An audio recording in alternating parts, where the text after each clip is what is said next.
Hello, welcome to the drawing board. My name's Luca, and today we're going to talk about landscapes. Let's get started. First things first, we're going to talk about balance. Using this humble large print book, I can quickly create a frame to contain our landscape. Instead of drawing a simple object or a part of the body, landscape drawing involves composition. It's about making a complete image. Because we're thinking in terms of a complete image, I can find it helpful to make a frame to contain our picture. Inside this frame, we can fit the various elements of our drawing. But we need to make sure that all these elements are balanced. Balance is really just a fancy word for arranging things in the frame, like furniture in your living room or flowers on the dining room table. It's not a matter of exact science, it's just about intuition and feeling. The more you do it, the better you'll get at it. It's really that simple. Now, as you can see, I'm starting with some very loose, rough hills in the center of the frame. This is the rough scaffolding that will come to define our drawing in the steps to come. Note how it's not exactly symmetrical. The hill on the right is actually a little bit higher, and the hill on the left is a little bit longer. But they still look balanced, and that's really what we're trying to go for here. After erasing away a little bit of the hills, I decide to draw in the image of a figure on a horse. A nice grounding figure can give your landscape something to work around. Like the centerpiece on a dining room table, everything in this image will be built around this figure and will have to relate back to this figure. I know that sounds really complicated and daunting, but it's really simple once you break it down.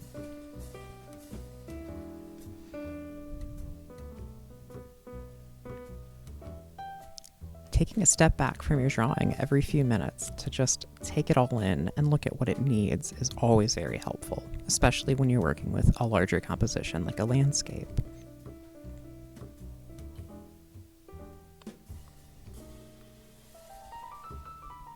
It allows you to see mistakes and things you might want to change. At this point in the drawing, where nothing has been drawn in pen and everything is still very open, it's much easier to change these small things and start to shape the drawing.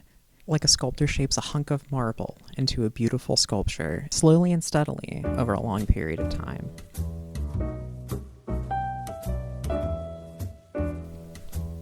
As I lightly rough in a few key details on this figure, I start to think of where to put the next element in my drawing. I could put it somewhere right behind the rider, but that might make this picture a little lopsided. Think of a simple seesaw. If you want a balanced composition, you don't want one side to overpower the other, or else it'll all come tumbling down. I settle on a simple tree on a taller hill in the background. This will work, and hopefully won't take too much attention away from the horse rider. Stepping back, I can see that the rider is more to the center of the frame, so the eye will be drawn to that first. But I want a third element to fill out the frame. I see this empty spot in the bottom of the frame and decide to add in some rock formations just to make the composition feel a little more fleshed out.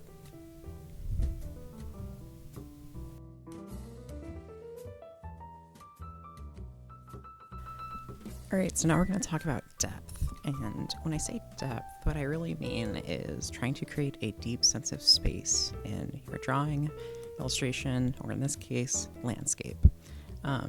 It's about trying to give that illusion of reality, and the easiest way to do that is to build up lots of layers that all kind of exist at different distances from you. So I drew that little forest in the back there, which is trying to be a little further away. It's definitely further away from the horse rider, because if they were the same height, it would be, all of those trees in the forest would be the height of the tree on the right side of the page.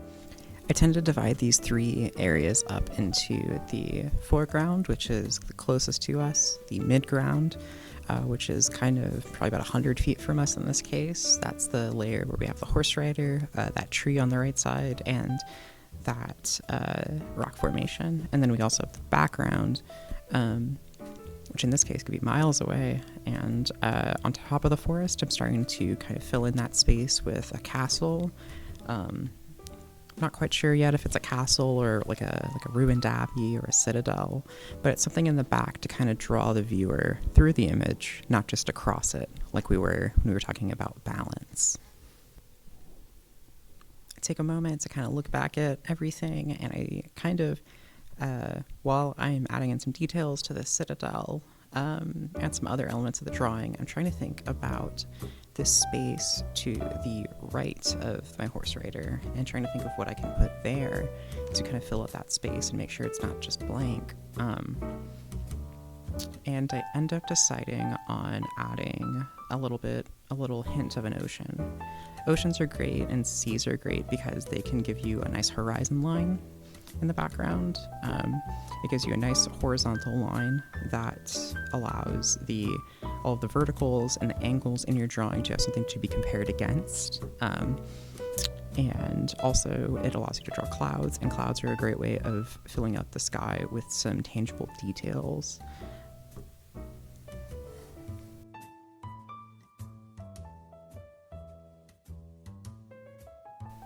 When you're starting to add depth to a drawing, I find it very helpful to start with finding the furthest away you want to go and the closest you want elements to be. And then once you have that, start to connect them to, in this case, the middle ground where we have the horse rider. And the way I'm going to do that mostly is with different shade types of grass. Using different mark making techniques, I'm going to try to connect them so they all feel like they're connected. Like you can follow a line back into space from this rock formation at the front into where the horse rider is.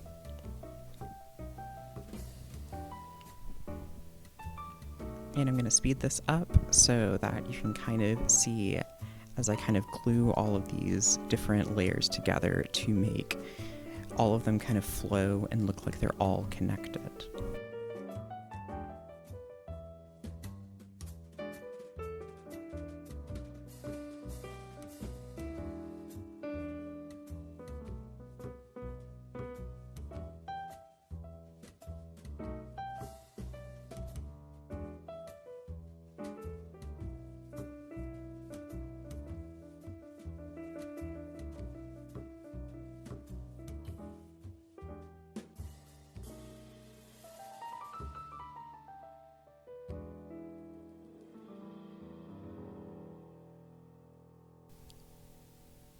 All right, and now it's time for the detail stage, the last stage of this process.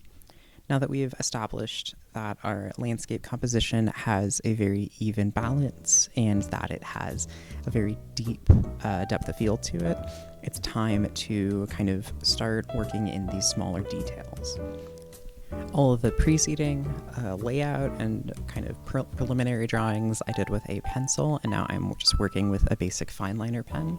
It has a pigmented ink, which will last longer than the kind you get with a ballpoint pen, but for this drawing in general, I'm trying to go for more of a sketchy look. This isn't probably going to look amazing when it's done, but I just wanted to kind of show you the process in kind of a very quick and dirty way you can get a landscape down.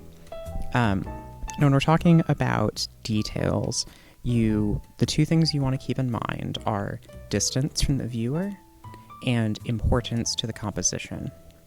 Now, although the horse rider isn't the closest thing to us, I do want it to be the center of the composition, so I'm focusing a lot of my detail on this horse rider, and I probably will focus in more detail on that tree in the background, but not as much as the horse rider. Whatever is more detailed will draw the viewer's eye more because there will be more information for them to look at and munch on and chew on. So if you give them less information, they're more likely to kind of just take it in a very general way. All right, and I am just kind of adding in some blades of grass to give some texture and some detail to the area around the horse rider. And upon, you can't see it on the screen, but I do have a little reference of a horse just so I can make sure that even though I'm working in a more simple illustration, cartoony style, I still want it to have that a little bit of reality and make sure that I'm thinking about the horse and how I want it to look, as well as the rider. And When you've separated your drawing into the different layers we talked about in the depth portion, it makes it a lot easier to focus on just one layer and applying detail to that one layer. All right, and you can see now that I have rendered out the tree. I did that off camera just to kind of make this a little zippier. But yeah, the tree is in the middle ground, and I kind of want that to be a more active element in this composition, so I definitely tried to add more detail to it. And now I'm working on this rock formation in the foreground that is relatively closer to us, definitely closer to us than the horse rider or the tree in the top right. And whenever you are drawing in a more illustrative style, it helps to kind of develop your own shorthand for how you want elements to look. It's taken me a while, but I really like doing these big, kind of spiky, zippy, Z-shaped grass blades. They give a very nice texture, and you can definitely kind of feel the grass in your fingertips when you look at them. All right, now I am going in and starting to add some more detail with the rocks in the extreme foreground. But I want to make sure that I'm not adding too much detail in such a way that the viewer would only look at the rocks and not look at anything else. All right, and I think I'm going to go ahead and skip ahead a little bit again and just render out some more blades of grass and some more rocks to build out the relationship between the foreground and the midground in this composition, so we can get to the more fun stuff later. All right, I've rendered out all of these blades of grass, and as you can see, the closer ones are a little more detailed and the further ones away are a little more simplified. I might add in some other details later to try and give some more separation, but right now I'm going to go ahead and work on this forest in the background. Because this forest is so far away from us, I can actually just use some very basic gestural shapes to gesture at these trees. These trees that are miles away from us do not at all need the level of detail we put into the tree on the other side of the composition. So just some very basic loops and spirals can really just give the mind what it needs to imagine those as trees.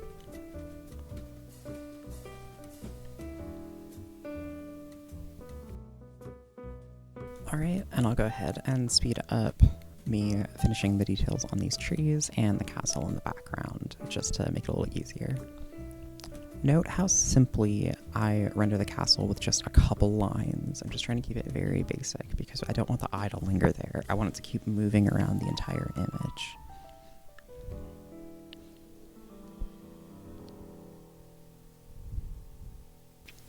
All right, and the last thing I'm going to do is go in with a bigger marker.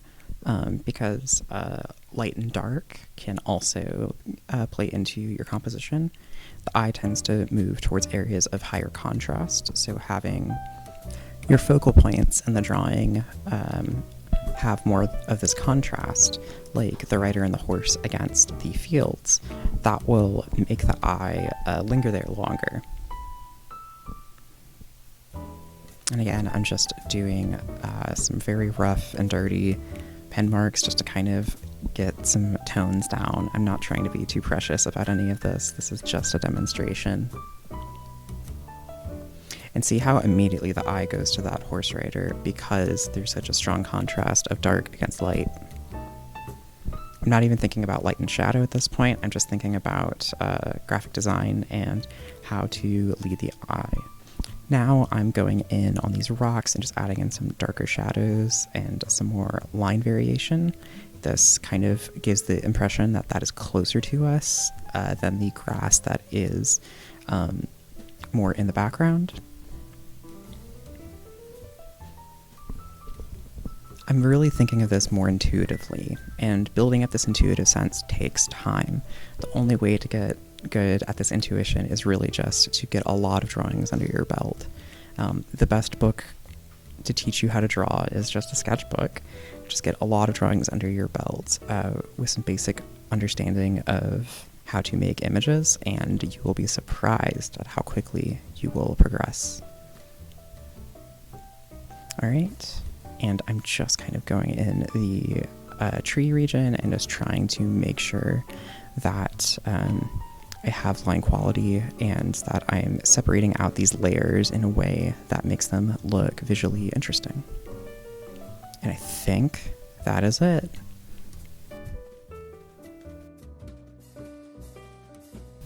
Thank you for watching. I sincerely hope that this was helpful. Landscapes are daunting, but when you break them down into these 3 basic elements, you will be astonished at how easy it is to approach the page. Thank you, and I hope you have a wonderful day.